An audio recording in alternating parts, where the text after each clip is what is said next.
Assalamualaikum warahmatullahi wabarakatuh. Alhamdulillah.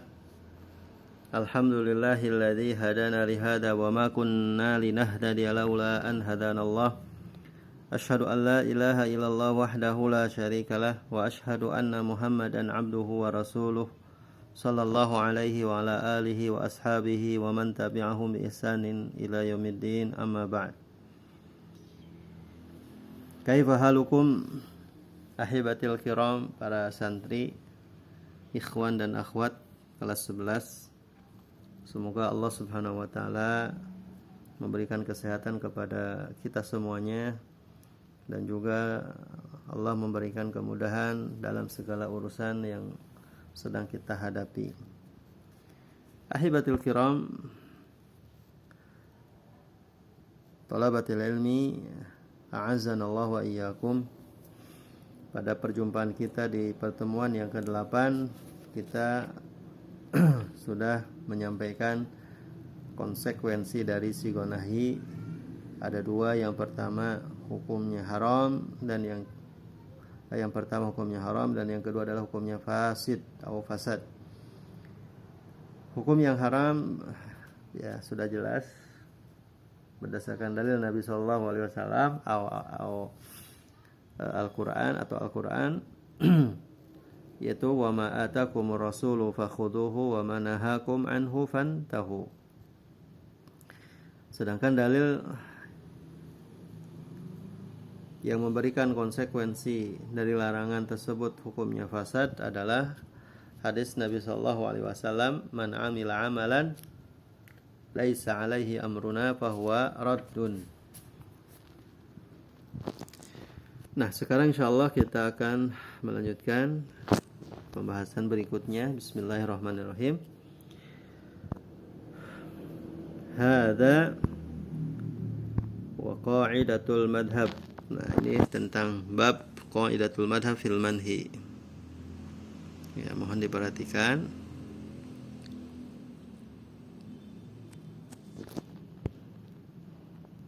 Ini ya, yang ini. Qala al-mu'allif rahimahullahu ta'ala, hadza wa qa'idatul madhhabi fil manhi anhu hal yakunu batilan aw sahihan ma'a tahrimi kama yali. Al-awwal ay yakuna an-nahyu 'aidan ila dhatil manhi anhu aw syartihi fayakunu batila. Saniyan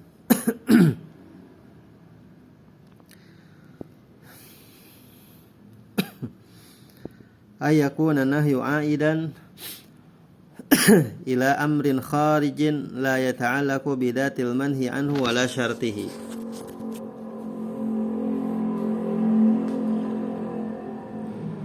Mu'allif mengatakan di sini ada sebuah kaidah al-madhab di dalam larangan, apakah batil ataupun sahih dengan disertai keharaman, sebagaimana berikut ini. Yang pertama, larangannya itu mesti dikembalikan kepada dat yang dilarangnya atau pada syaratnya, maka ini termasuk kepada batil. Yang kedua, larangannya itu mesti dikembalikan kepada urusan di luar yang tidak ada kaitan dengan zat yang dilarangnya dan juga tidak ada kaitan dengan syarat, maka ini tidak batil. Kalau larangannya dikembalikan kepada perkara yang tidak ada kaitannya dengan zatnya dan juga di luar dari syaratnya. Nah, di sini mu'allif menyebutkan wa qa'idatul madhhab. Di sini maksudnya adalah alladzi qararnahu yahtaju ilal madhhab ila tafsil. Maka di sini perlu kita katakan bahwasanya mu'allif menyebutkan apa yang telah kami tetapkan apa yang telah kami sampaikan dalam kitab ini, ya, butuh kepada madhab, butuh kepada madhab di sini butuh kepada perincian, maksudnya butuh kepada penjelasan. Madhab di sini madhab apa? Qaidatul madhab. Ya, madhab di sini apabila mu'alif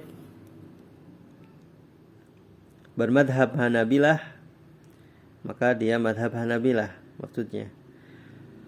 Dan apabila mu'alifnya bermadhab Syafi'iyah, maka maknanya adalah Syafi'iyah. Begitupun apabila madhabnya Malikiyah, berarti madhabnya Malikiyah. Begitupun madhab Ahnaf, berarti Ahnafiyah atau Hanafiyah.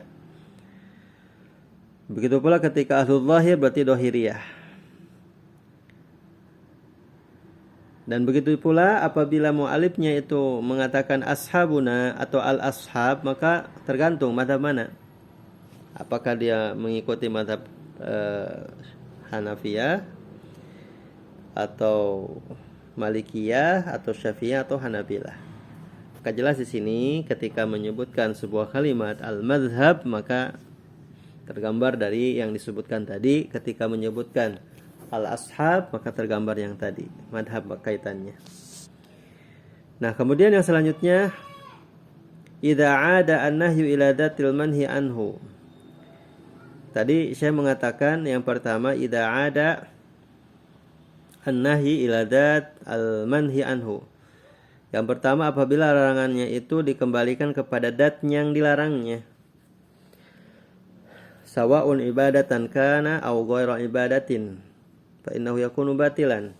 Baik dalam bentuk ibadah maupun bukan dalam bentuk ibadah, maka ini termasuk kepada batil. Wa wajhuhu, cara pandangnya apa? Anna kalau sahahta hada syai' lakana hada al-syai' minal mudadati lillahi azza wa jalla. Sekarang kalau Anda membenarkan perkara sesuatu, ya, membenarkan perkara sesuatu padahal itu dilarang, maka pasti ini adalah sesuatu yang bertentangan dengan Allah Azza wa Jalla. Jadi ketika Allah melarangnya, ketika Allah menghendaki itu adalah larangan, maka tidak boleh ada dan tidak boleh ada di dalam pada kaum muslimin membenarkan apa yang dilarang oleh Allah Subhanahu wa taala. Ya. Membenarkan maksudnya melaksanakan apa yang dilarang oleh Allah Subhanahu wa taala. Maka tentunya ini adalah mukhalif, pelanggaran apa yang diinginkan, apa yang dikehendaki Allah Subhanahu wa taala tentang larangan tersebut. Allah mengatakan la taf'al, Anda malah mengatakan taf'al. Allah melarang jangan melakukan, tapi Anda melakukan. Ya, apakah ini sahih? Maka ini tentunya bertentangan dengan Allah Subhanahu wa taala. Allah ya mengatakan la taf'alu, ya, bahwa harap dijauhi, ya, harap ditinggalkan. Ya, maka jelas di sini apabila larangan itu dikembalikan kepada zatnya, maka ini adalah batil, wala yuqbal, dan tidak diterima. Sebagai gambaran, ya, pernikahan yang tidak disertai wali, yang tidak diwaliin oleh bapaknya, ya, maka hukum pernikahannya la yasih, tidak sah. Ya, karena kenapa? Karena tidak sahnya itu atau larangannya itu dikembalikan kepada zatnya, kepada hukum asalnya, yaitu perkataan Nabi sallallahu alaihi wasallam, la nikaha illa biwali. Tidak sah pernikahannya kecuali dengan adanya wali. Ya. Maka kalau kita membenarkan ini pernikahan bila wali tanpa wali, la asbatna hanika nafahu syari'. Berarti kita menetapkan pernikahan dengan menafikan syariat, yaitu dari perkataan Nabi sallallahu alaihi wasallam, dan tentunya ini adalah pelanggaran kepada Allah Azza wa Jalla. Ya. Kemudian yang selanjutnya, yang kedua, ayyakuna an-nahyu aidan ila amrin kharijin la yata'allaqu bidatil manhi anhu wala syarti fala yakunu batilan. Kemudian yang kedua, larangannya itu dikembalikan kepada perkara yang tidak ada kaitannya dari larangan tersebut dan juga tidak ada kaitannya di luar dari syaratnya, maka ini tidak termasuk kepada batil. Ya. Kalau yang pertama jelas ya dikembalikan kepada zatnya atau kepada apa? Tadi kepada syaratnya, maka ini adalah batil. Ya, ini adalah apa? Batil.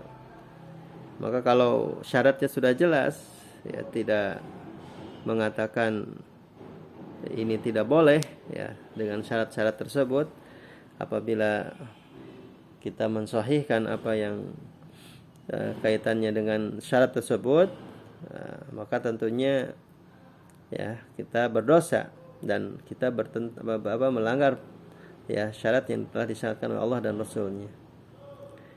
Nah, kemudian yang kedua, ya, ada sebagian ulama yang mengatakan idza ada ila syartihi fa huwa hasimun. Apabila itu larangan dikembalikan kepada syaratnya, maka ia berdosa.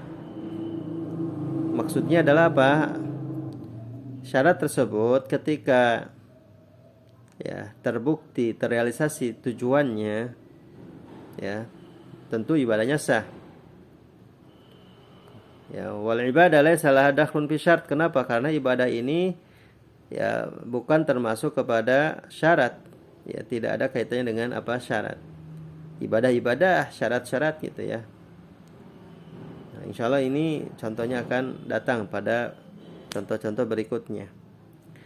Nah, yang jadi poin di sini yang harus kita pahami adalah apabila ya larangan itu dikembalikan kepada syaratnya, ya falaisa mahlun wifaq bal fihi khilaf.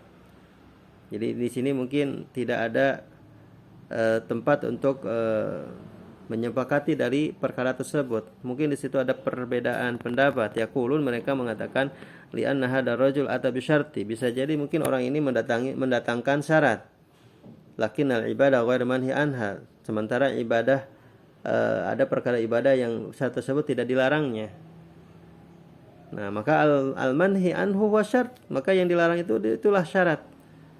Dan syarat tersebut sudah ada, gitu, sudah terdapat. Maka fatakunul ibadah sahihah. Maka ibadah tersebut ya kita katakan sah, walakinnahu asimun. Namun dia berdosa bimuwarasati hada syarti, dengan mempraktekkan syarat ini. Nah, mithalul aid ila syartihi, kita masuk kepada contoh ya. Mithalul aid ila ila syartihi, kepada contoh yang kembalikan kepada syaratnya, ayakun nahyu aidan ila amrin kharij la yata'allaqu bidatil mahnin an wala syarti fala yakunu batila. Jikalau yang larangan tersebut dikembalikan ya bukan ada kaitannya dengan datnya atau bukan ada kaitannya dengan syaratnya, maka ibadah tersebut adalah sah, tidak batil. Coba kita lihat ya. Contoh di sini mu'allif mengatakan misalul aid, yang pertama dulu. Misalul aidi ila datil manhi anhu fil ibadah an-nahyu an saumi yaumil idain. Kemudian yang kedua, wa misalul aid ila datihi fil muamalah an-nahyu anil bai'i ba'da nida'il jumu'ati atsani mimman taljimuhu al-jumu'ah. Yang pertama, contoh yang larangannya dikembalikan kepada datnya di dalam perkara ibadah, yaitu larangan tentang saum di hari raya. Ya, di sini telah menjadi ketetapan dari Nabi Shallallahu Alaihi Wasallam bahwa larangan tentang saum di hari raya itu sudah jelas. Maka sekarang kalau ada orang yang dia niatnya saum Senin, niatnya saum Kamis, niatnya puasa di 3 hari setiap bulan, ayyamul bait ya. Kemudian di antara salah satu hari tersebut jatuh hari raya, bisa jadi hari Senin hari rayanya, bisa jadi hari Kamis, bisa jadi 3 hari itu ya di setiap bulan. Maka ketika ada orang yang saum di saat-saat itu, di hari-hari itu, maka hukumnya terlarang. Ya, kenapa? Karena larangannya itu dikembalikan kepada zatnya, kepada ketetapan Nabi Shallallahu Alaihi Wasallam tentang larangan hari raya untuk melaksanakan saum. Walaupun anda saum Senin niatnya, walaupun anda niatnya apa? Kamis, walaupun Anda niatnya apa? Itu ya, apa namanya? 3 hari di setiap bulan. Nah, kemudian gambaran yang lain ya. Sekarang kalau ada wanita kemudian dia 10 hari bulan Zulhijjah dia mau saum ya, 10 hari bulan Zulhijjah, awal bulan Zulhijjah. Namun pada kenyataannya wanita tersebut haid. Ya. Maka bagaimana hukum saumnya? Hukum saumnya tidak sah. Kenapa? Karena larangan wanita yang haid untuk melaksanakan sholat dan untuk melaksanakan saum. Berarti larangan tersebut dikembalikan kepada datnya, kepada asalnya, kepada ketetapan Nabi SAW, yaitu apa? Alaysa idha hadat lam tusalli wa lam tasum.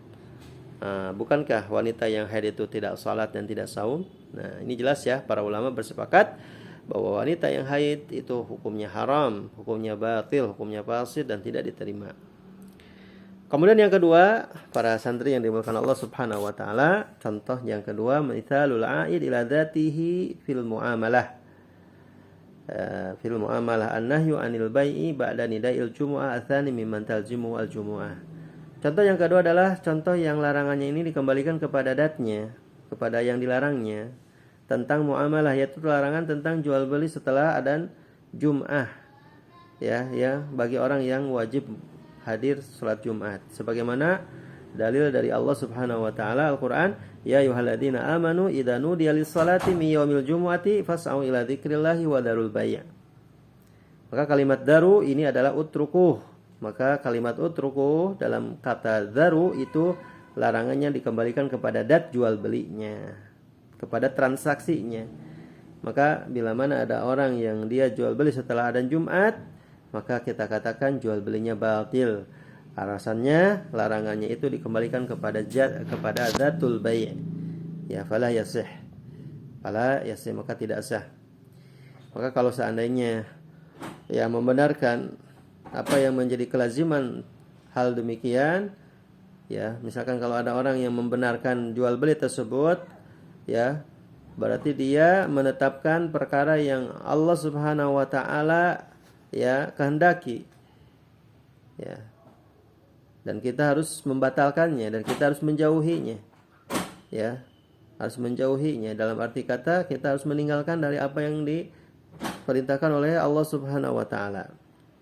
Nah, kemudian bagaimana kalau ada gambaran seperti ini? Ada orang yang dia mendengar adzan berbeda. Adzan yang satu di masjid ini belum, adzan yang di masjid yang kedua ini sudah. Ada 4 masjid di kampung itu. Sementara dia misalkan sering datang ke masjid A, ada 4 masjid A, B, C, D gitu ya. Dia sering datang ke masjid A, sementara masjid B sudah adzan, C sudah adzan, D sudah adzan, sementara yang masjid A belum adzan.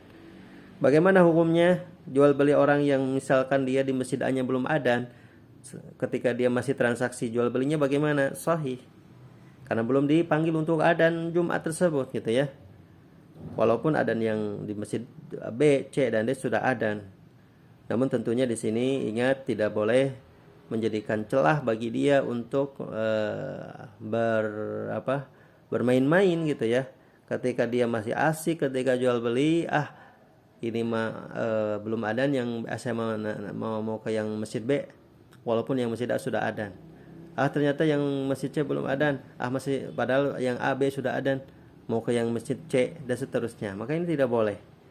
Ya, hukumnya adalah batil tetap ya. Tetap batil. Sekarang bagaimana kalau yang jual belinya 2 orang perempuan pada hari Jumat? Bagaimana hukum jual belinya? 1, tidak sah. Ya, kenapa? Karena wanita perempuan tidak dituntut untuk hadir sholat Jumat.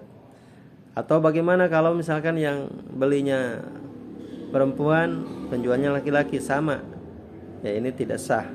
Ya, tidak mungkin ya meneruskan transaksi di antara 2 orang tersebut. Ya, kalau wanita dengan wanita lagi boleh, tapi kalau laki-laki dengan perempuan maka itu tidak boleh. Nah, itu diantaranya para santri yang dimuliakan Allah Subhanahu wa taala, pembahasan kita di pertemuan yang ke-9 ini ya, yaitu tentang qaidatul madhab fil manhi anhu. Ya. Nah, ini itu diantaranya Nah, kemudian yang selanjutnya insyaallah kita masuk ke mithalul ahd ila syartihi, ya, pada syarat. Nah, itu diantaranya. Jazakumullah ala husni istimaikum. Pertemuan kita sudah selesai. Namun sebelumnya Ustadz sampaikan untaian nasihat dari para ulama, man sara 'ala darbi wasal. Barang siapa berjalan pada jalannya, maka dia akan sampai pada tujuannya. Ya, barang siapa yang kita tetap istiqomah di tempat yang kita akan tempuh, maka insyaallah Anda dan kita semua akan sampai pada tempat yang kita tuju. Mudah-mudahan kita semua diberikan kemudahan oleh Allah Subhanahu wa taala sampai ke tempat tujuan. Tujuan yang tertinggi adalah apa? Surganya Allah Subhanahu wa taala. Itu saja, jazakumullah wa barakallahu fikum. Subhanakallahumma wa bihamdika asyhadu an la ilaha illa anta astaghfiruka wa atubu ilaik. Walhamdulillahirabbil alamin. Wassalamualaikum warahmatullahi wabarakatuh.